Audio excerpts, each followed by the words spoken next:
internet of value at Ripple, we're thinking much bigger than just cross-border payments. It's kind of like Amazon with rare books in the early days, just this market happens to be a $10 trillion market. We are at a historic turning point. Said in the past that you are doing for money what email did for communication. Moving the whole revolution forward. Take on it. There's trillions of dollars parked around the world. XRP. Is there a possibility that Ripple could take over Swift one day? Well, welcome back, ladies and gentlemen, to a 24-hour script. Let's get right into today's video. An action-packed video today, folks. We missed yesterday, so we got to make this very, very good.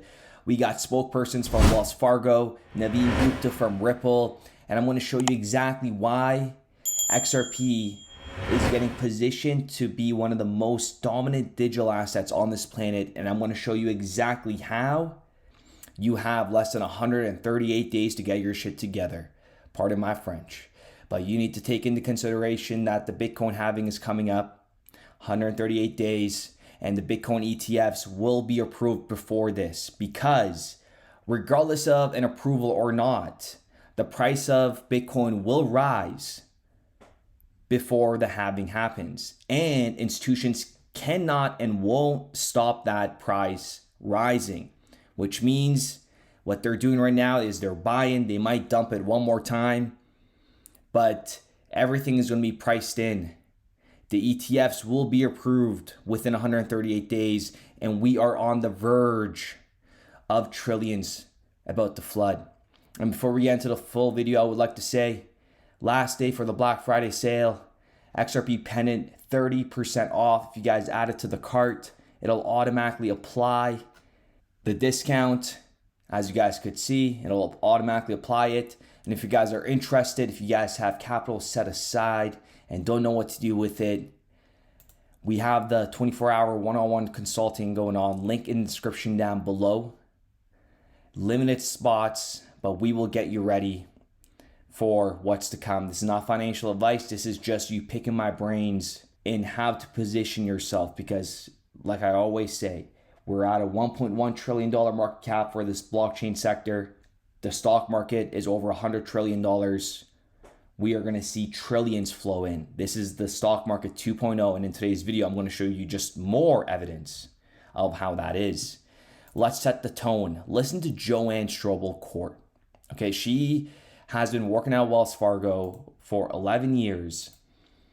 And just some of her responsibilities was looking over multi-currency payments, head of technical sales and payment strategy for global payment services, and head of CIB segment solutions, global treasury management, Wells Fargo.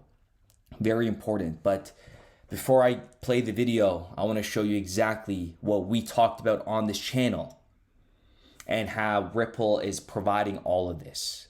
You guys are gonna go completely haywire with this one, because it goes hand in hand with what we have discussed on this channel. I'm giving you guys a banker's perspective on why Ripple XRP is going to be so big and why it's going to have such a crucial role in this next infrastructure. I'm going to lay out all the evidence. I talked about how banks can significantly benefit from the ticket create feature on the XRP ledger. I said one of the points were improved reliability in high frequency trading. High frequency trading environments where milliseconds can make a significant difference. The ability to reserve transaction sequence numbers can enhance the predictability and the reliability of the trade execution. This is one of the features that the XRP ledger has, where XRP will be utilized indirectly. And in another video, we talked about how the escrow is so important from Ripple's position and why the banks love the fact that Ripple has its XRP in escrow. And that is why XRP is the only digital asset that is regulated. Just wait until you're done watching this video. We talked about how the escrow system releases a predetermined amount of XRP tokens each month, creating a predictable supply schedule. This transparency can instill confidence amongst investors, partners, and users as they can anticipate the future availability of XRP. Very, very important. And we also talked about another feature that the XRP ledger has, which is check create. Conditional payment features like check create can enable banks to better manage their liquidity banks can create and manage conditional payment instructions that are executed automatically when specific criteria are met. This can streamline cash flow management and improve the predictability of fund movements. And folks, listen to what Joanne says here. What about you? I mean, you represent a large North American institution. Are your perspectives aligned? Yeah, I mean, I would say that I agree with Franz, and I would actually also add a fourth there, and I will tell you why I'm adding a fourth as well in a moment. But I would add predictability, right? So being able to know the cost, the speed upfront is very important, especially for a bank in the U.S., and I'll talk about that in 1 minute, why that is. But I think that cost is also, from my perspective, the very difficult thing to achieve for many of the reasons that Franz said. We are in an open network in correspondent banking. We have multiple entities in multiple jurisdictions, often that have to process that payment. And along the way, it's very difficult in an open network to control that end-to-end cost experience. We have the technology to allow every financial institution on the planet to settle with every other financial institution in a compatible jurisdiction in any asset in seconds for less than a penny. Just think about this. Anyone who's made a payment knows that we're nowhere near that today. But imagine every financial institution settling with every other financial institution in seconds for less than a penny, any asset. That's fundamentally transformative. We have the technology to do it. Now we just need to figure out how to drive the adoption. And of course, there's all the challenges there's incumbents, there's regulation, there's inertia. I will also say speed as well, for all of the reasons that we talked about. Batch processes still, we are not 24/7 from an RTGS perspective. We're not even 24/5, and quite often less than that, right? I know that there's a proliferation around the world right now. There's about probably 30 instant payment networks around the world that are live, but most of them, with only a few exceptions, are domestic only, right? So we do have some that go cross-border, but that's more the exception than the rule. So I think speed is difficult for that reason. But I will answer from maybe a little bit more from a US perspective, since I work for a US bank, and especially for a retail bank in the US. So the reason I added predictability is because in the US, banks that offer cross-border remittances for their clients, whether that's a retail or a small business, we have to comply with a regulation called Dodd-Frank 1073. And for that regulation, we need to provide our clients with a disclosure upfront before we send the payment of what that payment cost experience is going to be end-to-end. If there is a conversion that happens and we know about it, what that experience is, what the rate is, how much will be delivered to the beneficiary, in what currency, and also when the beneficiary will receive that funding. So predictability is super important. You can't get to any of that without having some of these tenets. And I will also say you can't get to transparency unless you have some of these tenets in place. So from my perspective, the fourth one is pretty important. I do think that cost, though, right now is the primary difficulty. It goes hand in hand of what we talked about on this channel. This is what they're looking for. These are the features they're looking for. And that's why XRP and Ripple had been in their eyesights the whole time. And just to put the icing on the cake, another spokesperson from Wells Fargo, listen to what they said here. Like, solving cross-border payments is not a technology issue.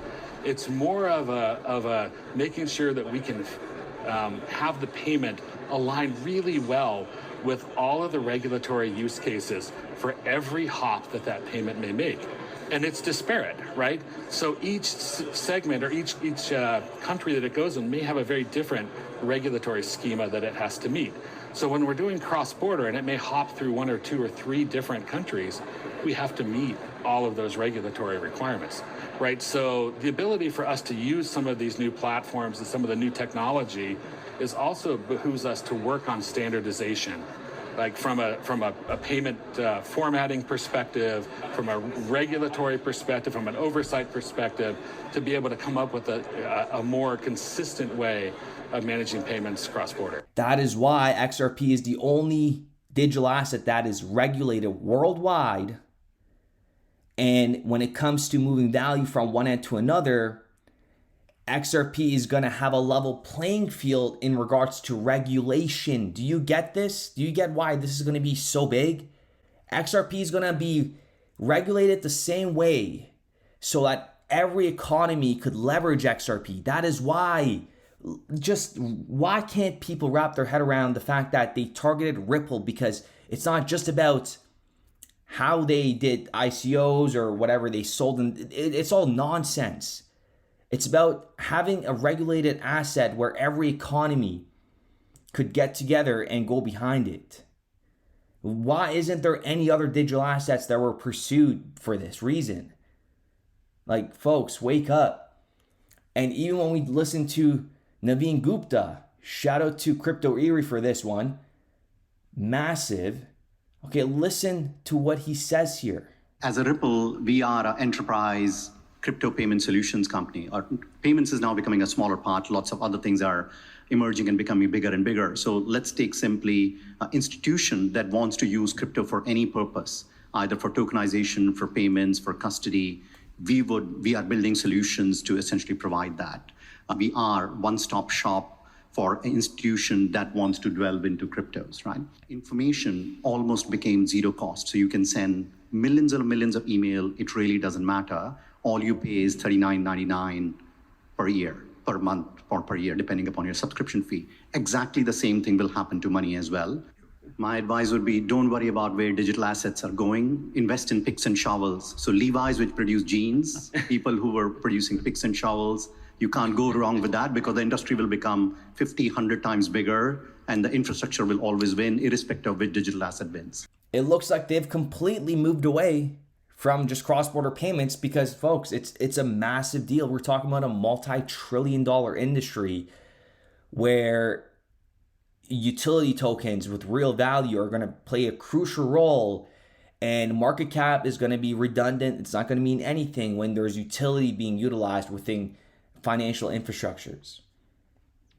With that being said, ladies and gentlemen, let me know what you guys think in the comments down below. We are going to wrap this up. But the World Economic Forum also published their new PDF this year, just this month, the G20 Digital Agenda. Again, remember what I said about the G20 roadmap and them exploring liquidity bridges and all those coincidences that happened ironically in the month of November. They're talking about how to harness the economic potential of digitization. Societies need inclusive and collaborative digital and physical infrastructure. Right? The writing's on the wall, and we will be back with another video. We started building RippleNet with the thesis that crypto liquidity would eventually be able to support robust global payments, large payments. RippleNet was designed so that customers seeing the benefits of our fiat-based network could flip the switch to ODL once the market was mature enough. And this is exactly what's happening. Flip the switch.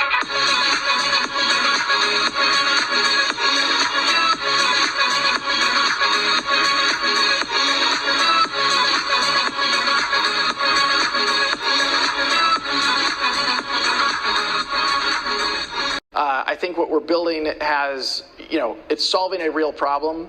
And I think all of the tokens, my advice to anybody would be, understand the utility. If there's real utility and there's real value being delivered to a real customer, there will be value in the token.